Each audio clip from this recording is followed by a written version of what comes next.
Hello. Good evening, everybody.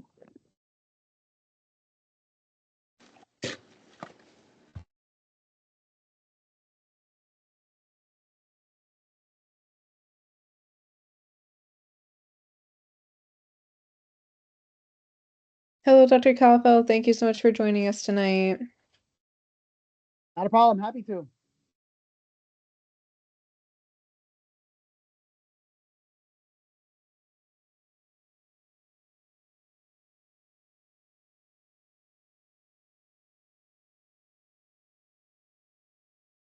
We'll give it another minute or two and then we'll get started. No worries.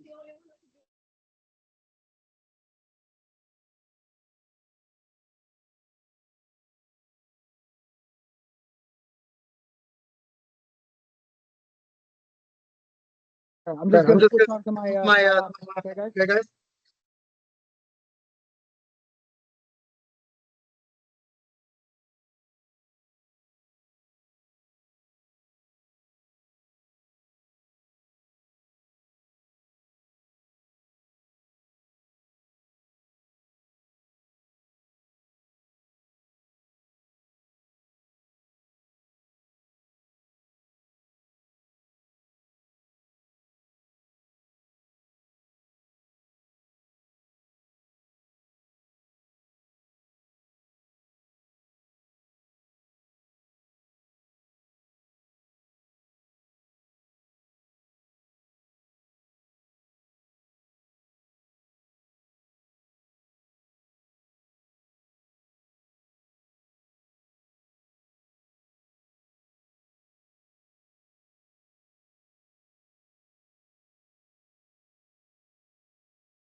Good evening, everybody. On behalf of the e-board for SMSIG, we want to thank you, all of you guys, for joining.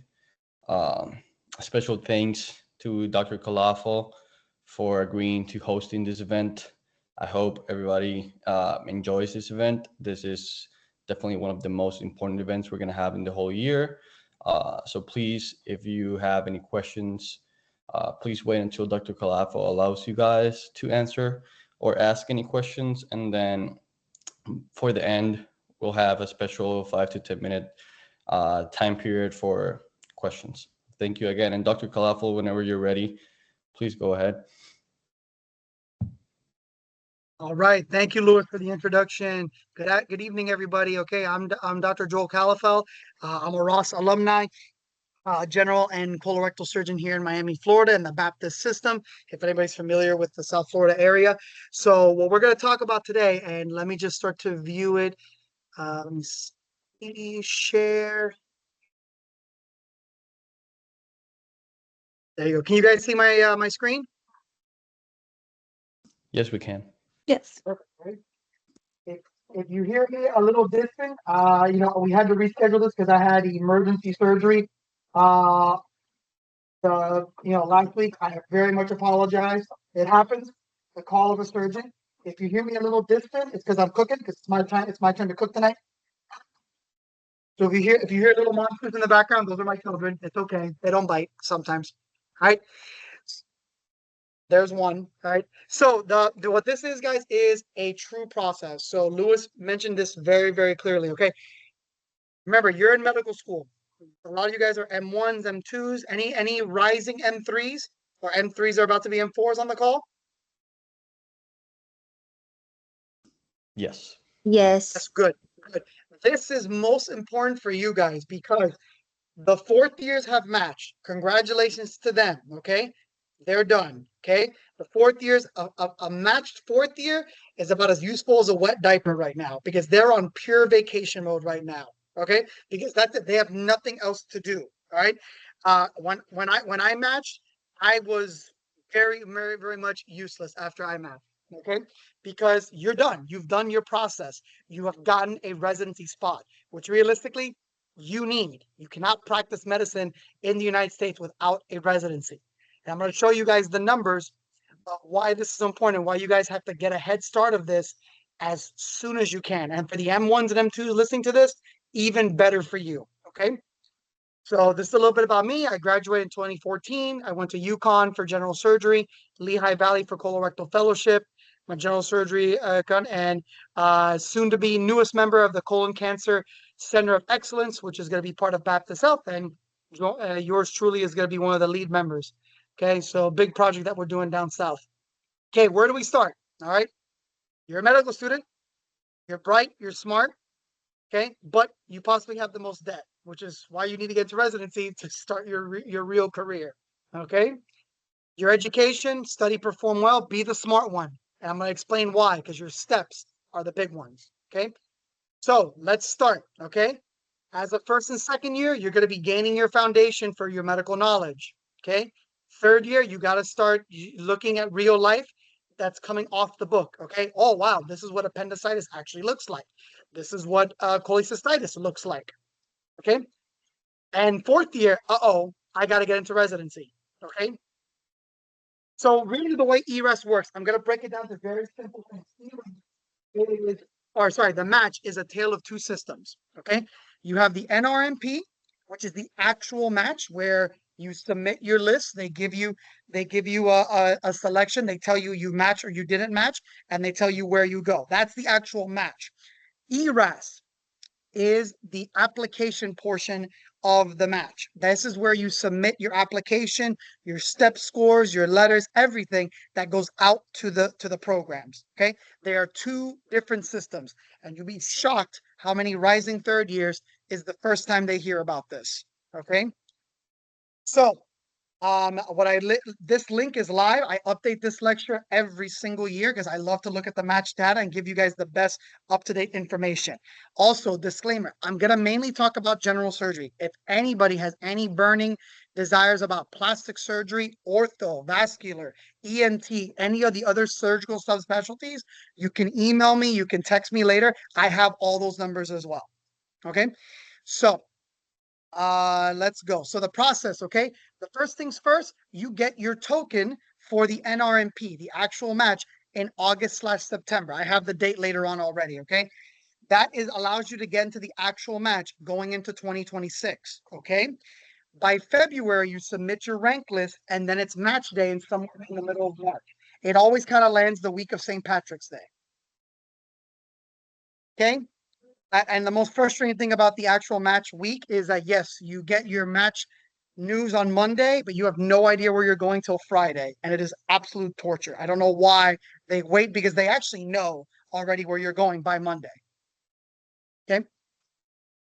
So the ERAS, this is the big part of this presentation and the big part of your application. Okay. The NRMP is actually very simple because the application is easy because all it is the match system. Okay. What this is the actual application. This is the expensive part of your residency application. And I have the prices for you later on. Okay. So for the rising third years, the reason why this is important, look at that date. ERAS for you, matching into 2026, opens June 5th. Not next year, June 5th this year, meaning in 2 months. Okay. It opens up. All right. You are allowed to put information in 2 months from now. Okay. So that means you can start updating your personal statement, your step scores, your letters, you name it, everything. Okay. And then they're usually sent out in September to the programs, and the programs get then ERAS releases it to the programs sometime in the end of September, early October. Okay. We talked about the match already. The wait is torture. Okay. But this is what you want to get to. This is what I want to get into. This is the big numbers of the match. So this past year's match had Largest match in history. It's always the largest match in history. It just gets bigger. 52,498 applicants. That is everybody who applied to residency this past year, all specialties. Okay. USIMGs made up 4587. They had a match rate of 67.8%, which is actually one of the best years USIMGs have ever had. It beat out the one 3 years ago of 64%. So that's great. Okay. But doesn't mean it didn't get better for surgery. I'll show you the numbers for that. Okay. The non-US IMGs, 11,465. They had a 58% match rate. USMDs obviously are the big monsters of the match, 93.5% match. DOs are right behind them, less than a percentage point away. Okay. What about the unmatched? So if you don't match, you go into something called the SOAP. Okay. This gives you access to a list of programs that are unfilled. Okay.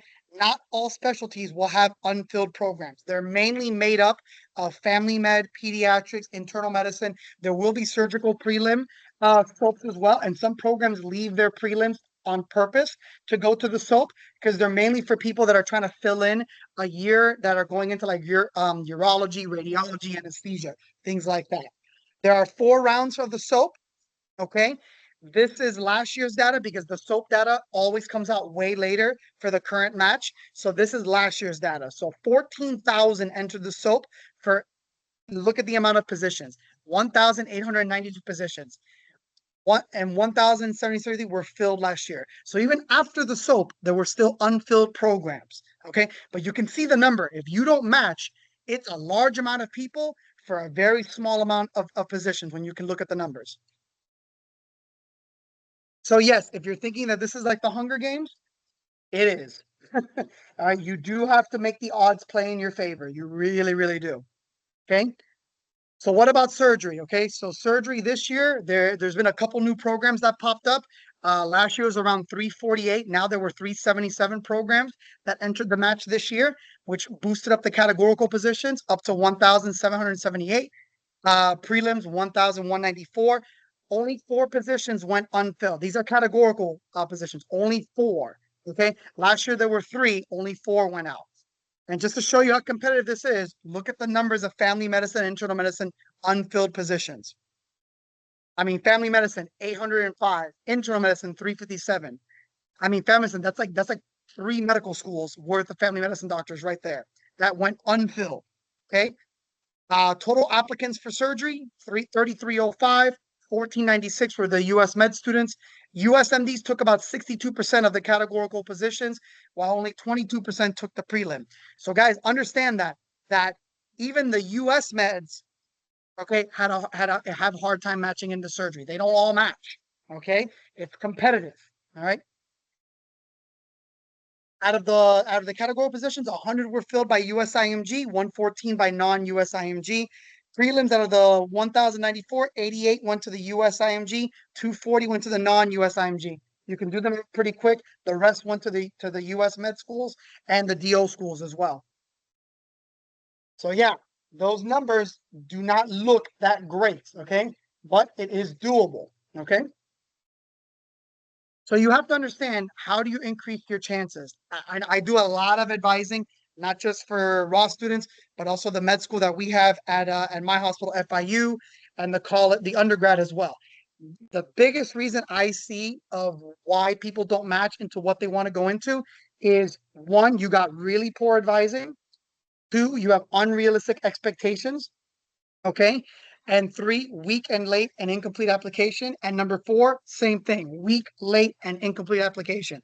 I say it twice because that's a real big problem. Okay. I'm always shocked at, like, 4th-year medical students in August going into surgery, going into something competitive, and they don't even have their personal statement written. They don't have their letters set up. Okay. Because their advising is very poor. This is not just a Ross issue.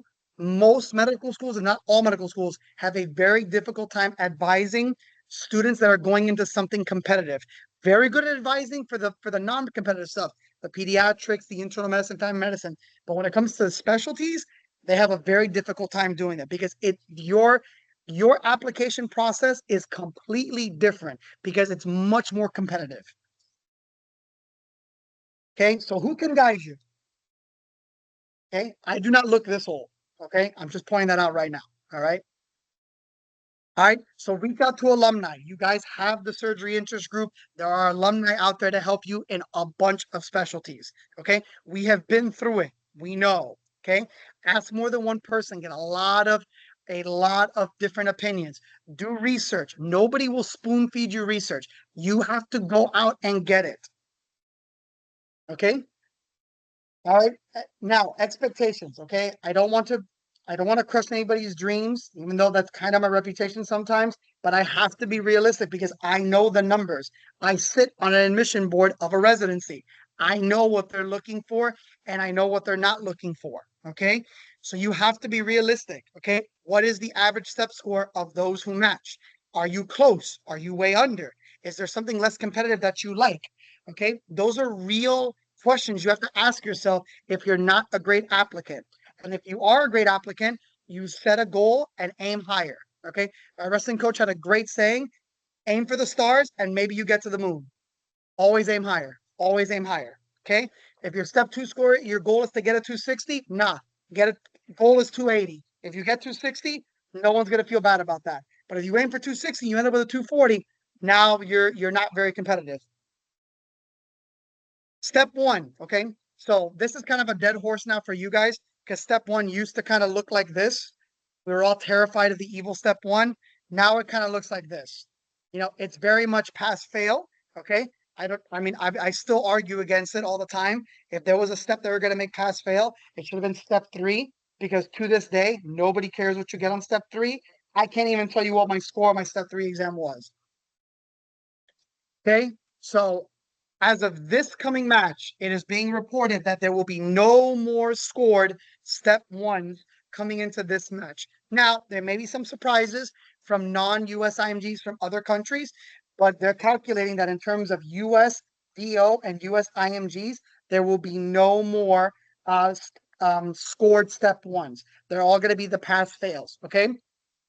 That doesn't mean it makes it easier because out of all the surgical specialties, I'm talking OB-GYN, Gen Surg, anything competitive, there were no matches, categorical or prelim, that had a failed step one score on the record.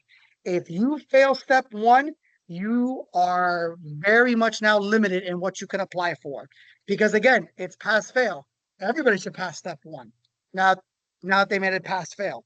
Okay. So again, I don't want to scare anybody, but do not take step one lightly. And the better you study for step one, the better you're going to be for step two. Okay. Because step two now becomes the big important one because of the score. This is just some preparation that I did when I was a med student for step one. Granted, I was studying for step one to get a good score, not just a pass. So those are links to a couple Q banks that even as a semester one, I would start doing 10 questions a day because you got to learn how to read the language of these tests. It's not just the material, it's the language. If you don't understand the language, how they write these tests, you're going to fail. Okay, step two. These are the average step two scores for this past year's match of those who matched. Okay, this includes everybody: USMD, DO, non-US IMG, US IMG. Okay, so that includes everybody. All right, so you can see step one CK is high. It's 252. Ortho ENT around 256. Plastics 255. If there's a specialty there that you don't see and you're interested in knowing the number, you let me know. And by the way, guys, this is all public knowledge. You just have to know where to find it. Okay, I'm not like a special ERAS investigator that gets special data. I just wait for it to come out. I know how to filter through it. Okay, so here's to show you this is out of last year's match. This type of data for the current match comes out usually a month or two later, so it's not out yet. But as of last year, look at the scores of the step 2 CK and look at the chances of matching. Obviously, the higher you go, it dramatically goes up. But you see kind of the big peak of it is the 241s all the way to the 260s. Okay, so you can see here, this is a nice little graph of the probability of matching. Once you kind of hit that 255, 257 score of step two, your chance of matching is over 90%. So The rest of your application is your CV, your personal statement, your step scores, your medical school transcript, and your letters of rec. Obviously, CV is super important, okay, because programs are looking for well-rounded residents, okay? Research is important. It's not the end all be all, but what I want to stress to you guys is you can't have that area blank. It literally, it's like looking at a wet spot on an application. If it's blank, it looks really bad, okay? Publications obviously are great. Case reports, posters also make you stand out. Guys, you do not have to be the lead author of a groundbreaking paper. It's not going to happen. Okay. I always tell people that the study that proved that aspirin lowers heart disease took 34 years to publish. Okay. You're not going to get that type of paper during medical school. You're going to do little small papers, case reports, posters. All that is great. It's fine. We just want to see that you can do some research, and it doesn't even have to be in the field that you want to go into. We just want to see that you did some research and know how to present stuff. And again, you don't have to be the lead author. If your name is on the paper, put it on your CV. Okay. And it shows. Look at the number of research projects as you start to go up 1, 2, 3, 4. It's not that much. Okay. You know, if you look at even 3, the percentage of match to unmatch is huge. Okay. Be involved. Join groups that make you sound interesting on paper. Be part of the leadership. Okay. New projects, groups. Why? Because the data's there. The more volunteer experiences you have, the more likely you are to match. It kind of peaks out after 3. You can kind of see it kind of tumbles down. But if you look at 0 and 1, you can see there's a large amount of not match. Okay. So be a go-getter. I found out recently that this kid on this photo is like 25 years old now. So now I feel really old. All right. Personal statement. Okay. Key thing with this, guys, I'll make it very simple. Keep it personal. Make it unique. Make it about you. Do not chat GPT this. We have tools that look at chat GPT. If we even get a whiff of possible chat GPT on your personal statement, your whole application gets thrown out. Okay. Do not do it. It's not worth it. Okay. Um, I'm a big proponent of pay someone with some experience to critique it. Look at this personal statement, tear it up, rip it apart, make it new a bunch of times, which is why I tell people start early. Okay. For you guys that are applying in 2026, you should be starting your personal statement already. Just have a rough draft. Okay. All right. Let's see. Keep it 1 page, 1.5 max. But realistically, as I'm now more involved on the board for admissions for residency, 1 page, guys. Really 1 page. We don't have time to shift through almost 2 pages of everybody's personal statement. We really don't. All right. Sorry for the break. Was adding pasta to the pot. All right. Medical school transcript. Self-explanatory. All right, letters of rec. This one, I'm still shocked that people that are going to specialties don't know this rule. If you're going into a specialty, they want letters from that specialty. If you're going to general surgery, I don't care if the chief of pediatrics thought you were the second coming of Jesus. A surgeon is going to use that piece of paper as toilet paper. Okay. Surgeons want to hear from surgeons. Okay. You have a maximum of 4. 3 of them gotta be from surgeons. You can have that 4th one as a personal letter, but realistically, guys, make it a surgeon. Just really, I'm being honest with you. Make it a surgeon. Okay. It's done via a Dropbox system, and now there's called a letter bank. You can start getting these letters a lot earlier than before. Which is great because you can link it to your ERAS account and it's all there for you. And you guys have the power to actually mix and match where these letters go to. For example, if you get a letter from somebody that graduated from Virginia Tech, okay, you can put that Virginia Tech letter to link it straight to that application. It doesn't mean all 3 letters, all 3 of the same letters have to go. The letter bank can hold up to like 30 letters. There's nothing wrong with having a bunch of letters to pick and choose from. What you don't want is like, man, I've only got 4 letters or 3, and it's the only ones I got. I got to send them to everybody. Okay. Pick and choose and know your audience. Okay. If you have a letter from somebody that knows the program director of the program you're applying to, you send that letter. Okay. All right. This is the new bank system. This is the link to it. So it can get you started early. Okay. It's super important because you guys, realistically, you have to get interviews. Okay. This is from last year's match, and it's going to be the same for this year. Okay. This is a probability of showing how many ranks you listed, meaning how many interviews did you go on.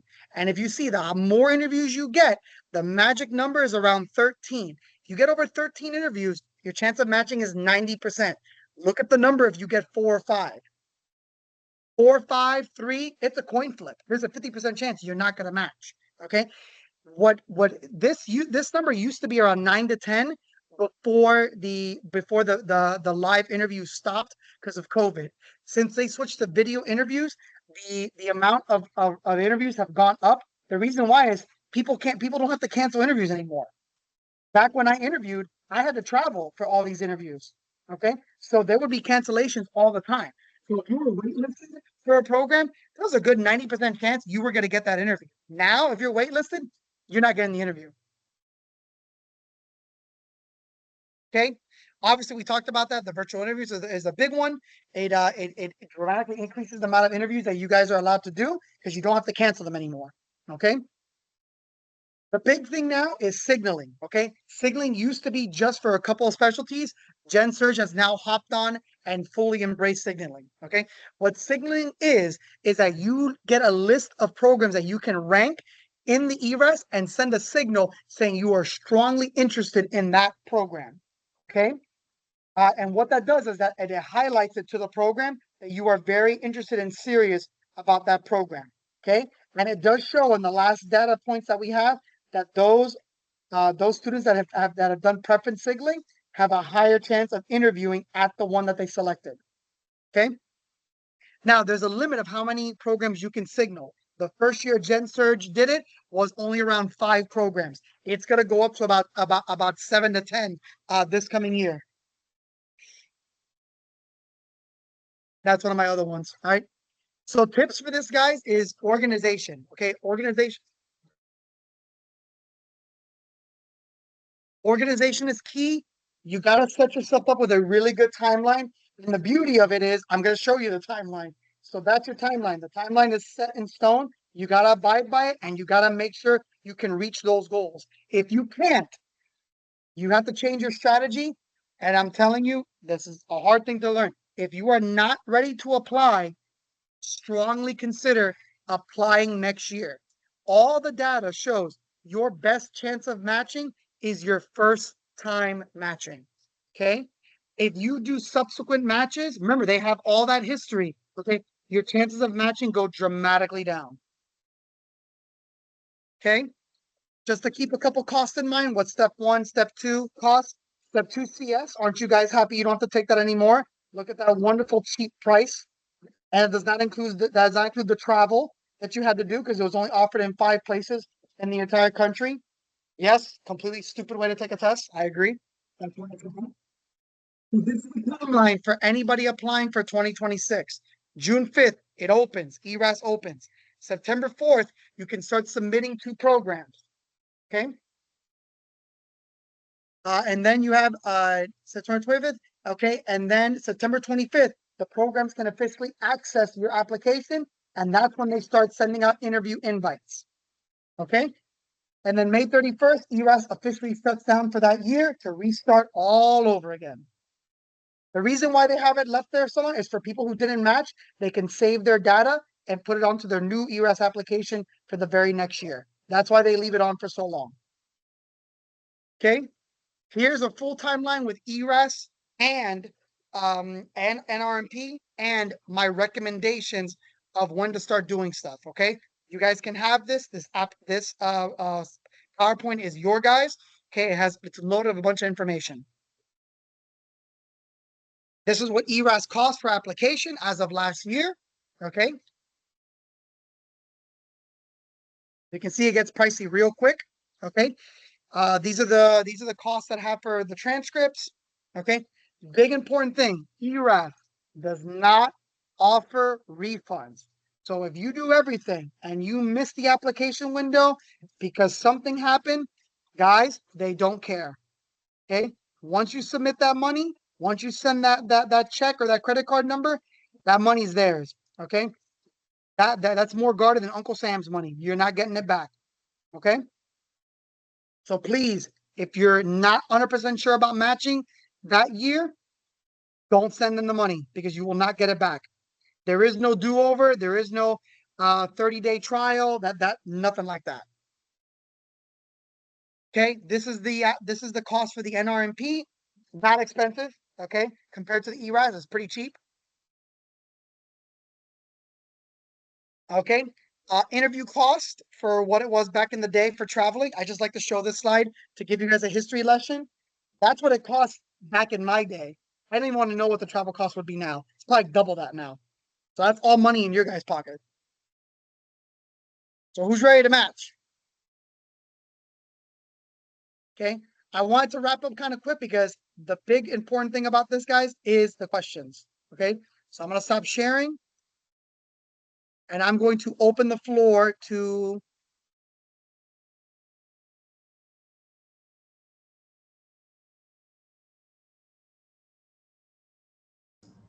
Thank you so much, Dr. Calafell, for that all that information. Please, guys, if you have any questions, feel free. Just raise your hand, and then we'll talk to you, and then you can ask a question.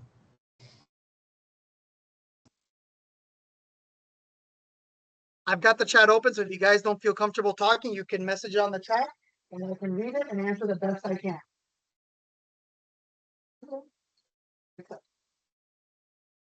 I guess I'll come up. I'm sorry if it's loud. But I wanted to know about like the volunteer experiences you were talking about. What examples, like e-board or multiple clubs that you're a part of, or just in general Mul- volunteering in the multiple community? clubs multiple clubs that you're involved in. E-board is always very helpful because you can put that on your CV, because the way that they let you do that volunteer experiences is you list it and they allow you to write like a couple sentences about it. So make it sound interesting, make it sound fun. Okay. Everything has to be about surgery. One of the guys I interviewed for our residency program, we talked about, he came from, I want to say it was some medical school in Illinois, if I can remember, but they had a beer brewing club on the medical school campus. I thought it was the coolest thing in the world. That was like 50% of our conversation. I also brew beer.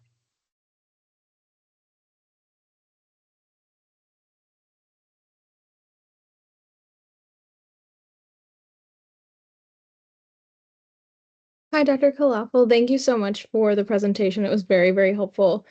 With matching this year, I just have a question on what is the best way to strategically use our signals? Should we just be sending them obviously to programs that we want to match it, or should we kind of be researching and seeing if we're a good fit for that program and kind of doing, I don't want to say safety programs as a way, but like to a program that we most likely think we'd match at rather than something that's more of a reach?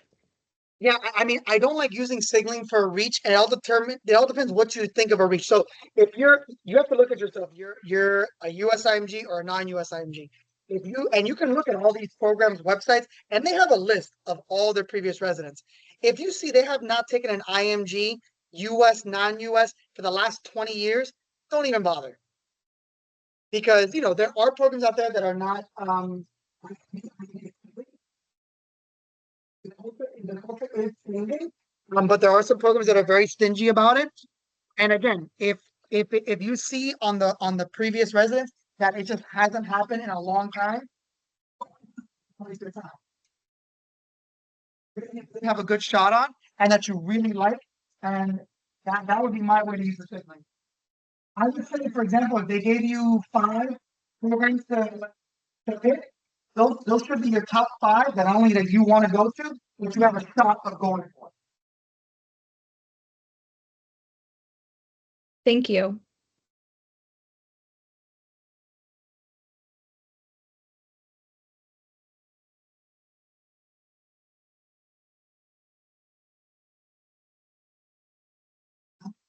Nobody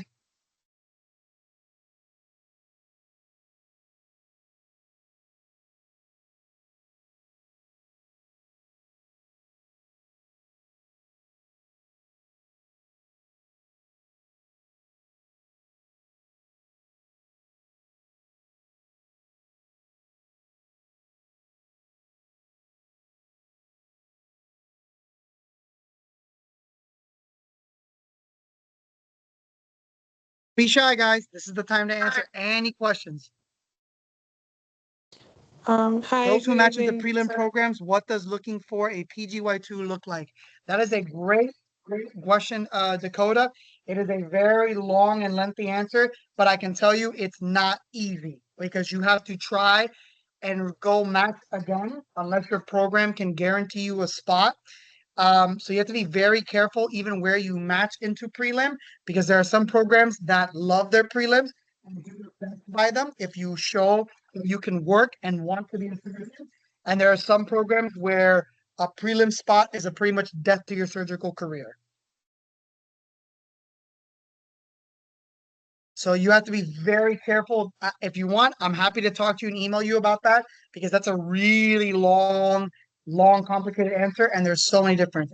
What's the difference between transitional year and prelim year? So transitional year, Skylar, is meant to be a pure 1 year track and as a stepping stone into something else. Transitional medicine going into anesthesia, transitional medicine going into radiology, whereas a prelim is a prelim surgery, prelim medicine is a 1 year contract that has no stepping stone after that. That's guaranteed. You have to create it.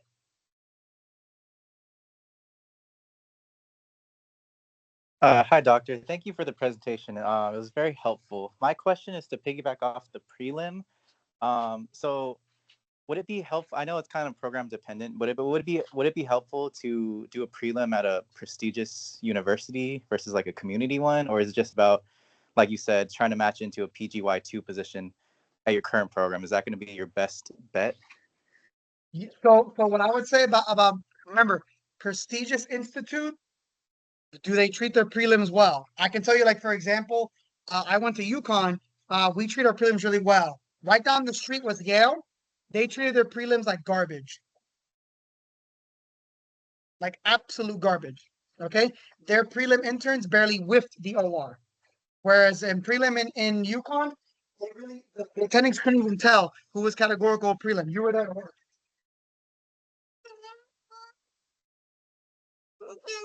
Thank you. Clearly, one of my little ones wants to read a book. Want to read a book?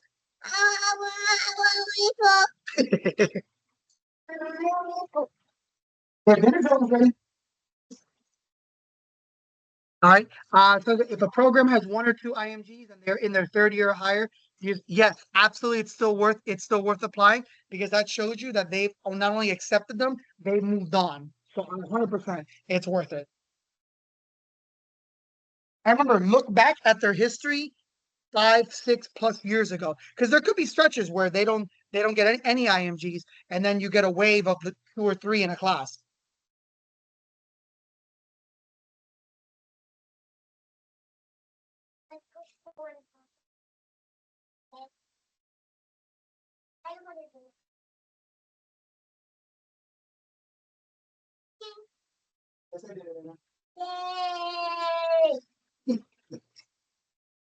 I like cooking, but I don't want to be chef. Mama thinks I'm gonna be serious and I'm gonna be like a boss though. Mama doesn't see me as a young. That's my daughter with a much bigger attitude than I do.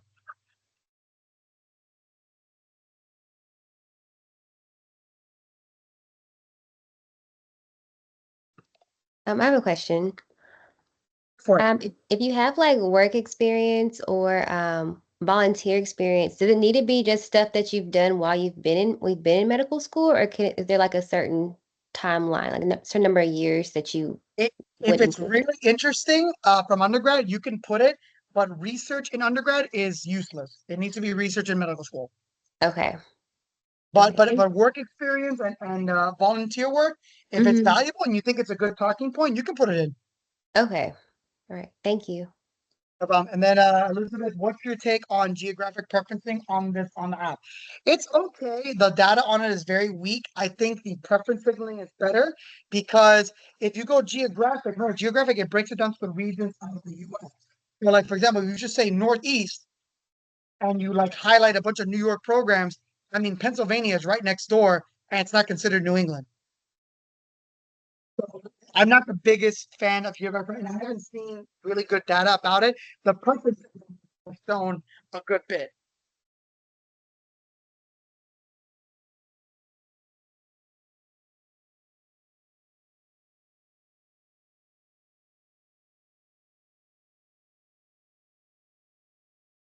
making a little one.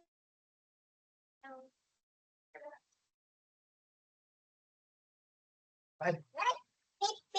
And just mix it all around also go in your eyes.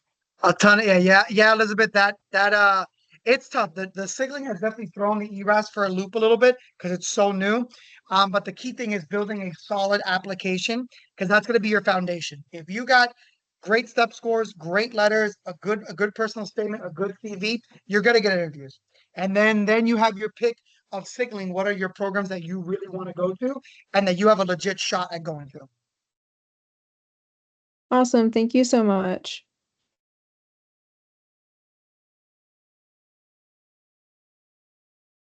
Good evening, Dr. Calafell. I just had a question. What do you think about sending a letter of interest to programs you're applying to? I think the preference signaling is better just Okay. because you don't want to put the program into an unnecessary bind because remember this is all very governed and regulated. You could send a letter of interest and don't be insulted if they just write back okay, because legally they're not supposed to respond back to personal emails. So like I'm a big fan of writing thank you emails after your interview to certain people. Like you got along really well with one of the chief residents, you got along really well with one of the attendings. Okay. And you can write thank you note. Don't be dismissed. Don't feel bad if you don't hear a response or it's a simple like thumbs up because legally, rule wise, they're not really allowed to reply to you. Okay, thank you. Right?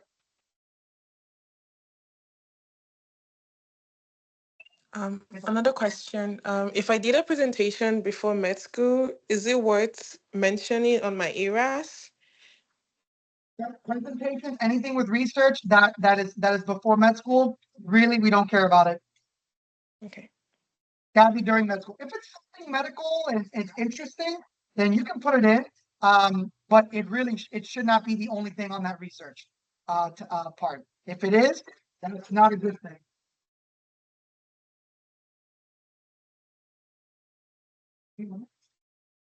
Okay, thank you.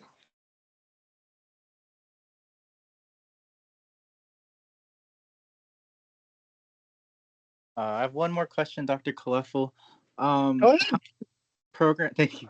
How many programs do you recommend applying to as a USIMG? I know it's going to be like applicant dependent, how competitive you are, but in general, how many programs would you apply to, prelim and categorical?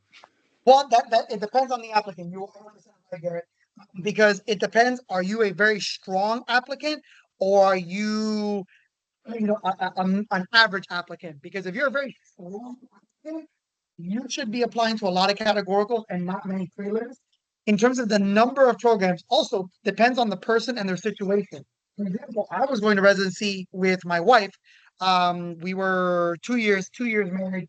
We applied, and we wanted to be somewhere within a quick flight home. God forbid if something happened. So I kind of limited myself to programs up and down the eastern seaboard. I didn't go anything more west than Chicago.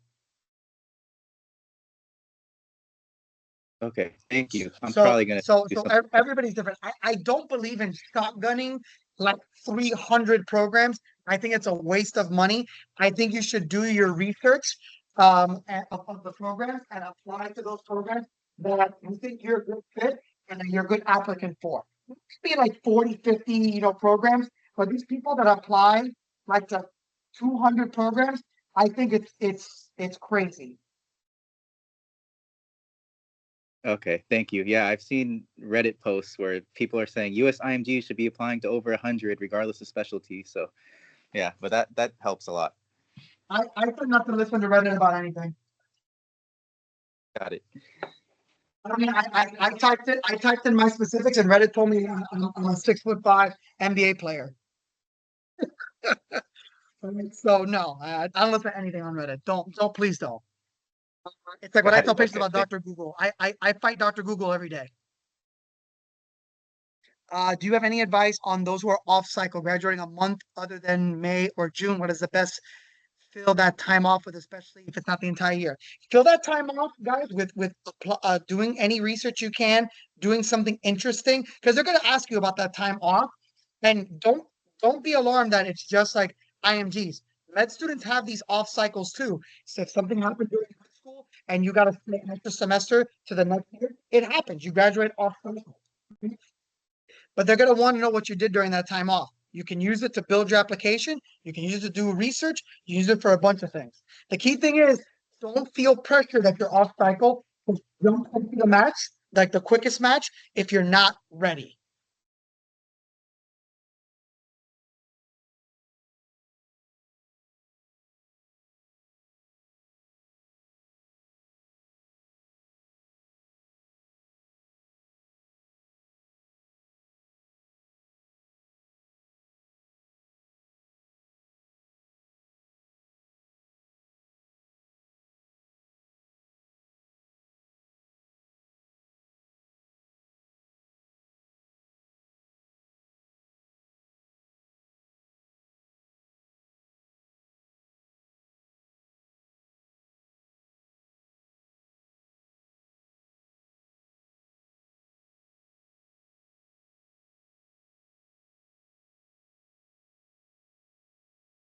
So let me see.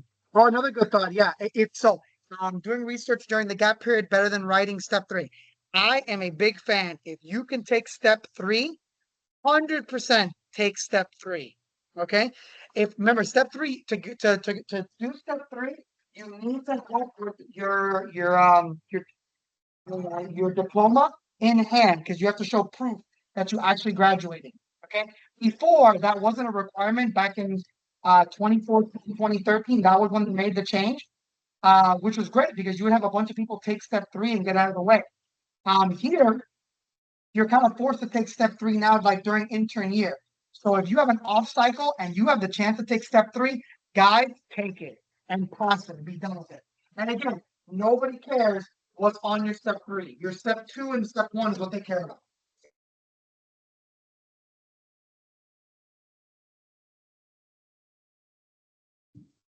Okay, guys, last few questions so Dr. Calafell can go enjoy time with his family. So we appreciate it. If you have any more questions, just 1 or 2 more questions, guys. Okay, thank you. And it can be anything. Life as a resident, life as an attending, whatever you guys want. I'm an open book for you all. What are your thoughts on letters of intent prior to rank order list?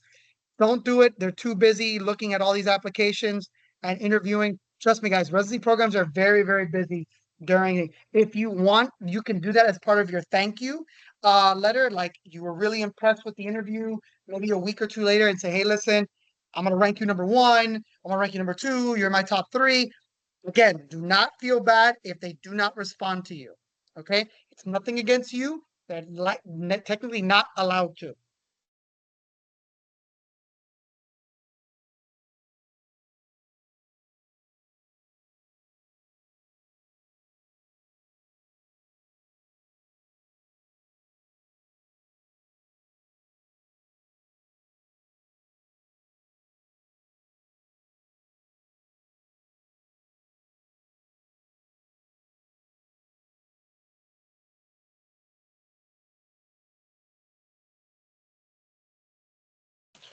Okay, guys, that's it for tonight. Dr. Kalafel, big thanks from all of us on the e-board and all of us on the club. This was amazing. I know that everybody, especially me and everybody else, enjoyed it very much. So big thanks, and hopefully we can do something like this again. And yeah, Happy to help, guys. Reach out if somebody is interested. Here, let me type in. And Louis, I'm going to send you the PowerPoint. That way you can send it out to the club. That way there's a bunch of links and info from there. Or if somebody couldn't make it to the event, they can at least have the PowerPoint. That's my email, guys. If you have a burning question about a specialty that I didn't talk about that you're interested in, OB-GYN, ENT, ortho, that stuff, let me know. I can try to help you the best I can, and maybe I can point you to the direction of an alumni who is that specialty. Perfect. Thank you, Dr. Calafell. Thank you. All right. All right, guys. There's no other questions. Have a great night. Have a great week. Okay. Thank you. You as well. Enjoy the Thank you, national Dr. championship game. Calafell. Whoever's a basketball fan. Thank All right. you. Bye bye, guys. Thank you. Thank you.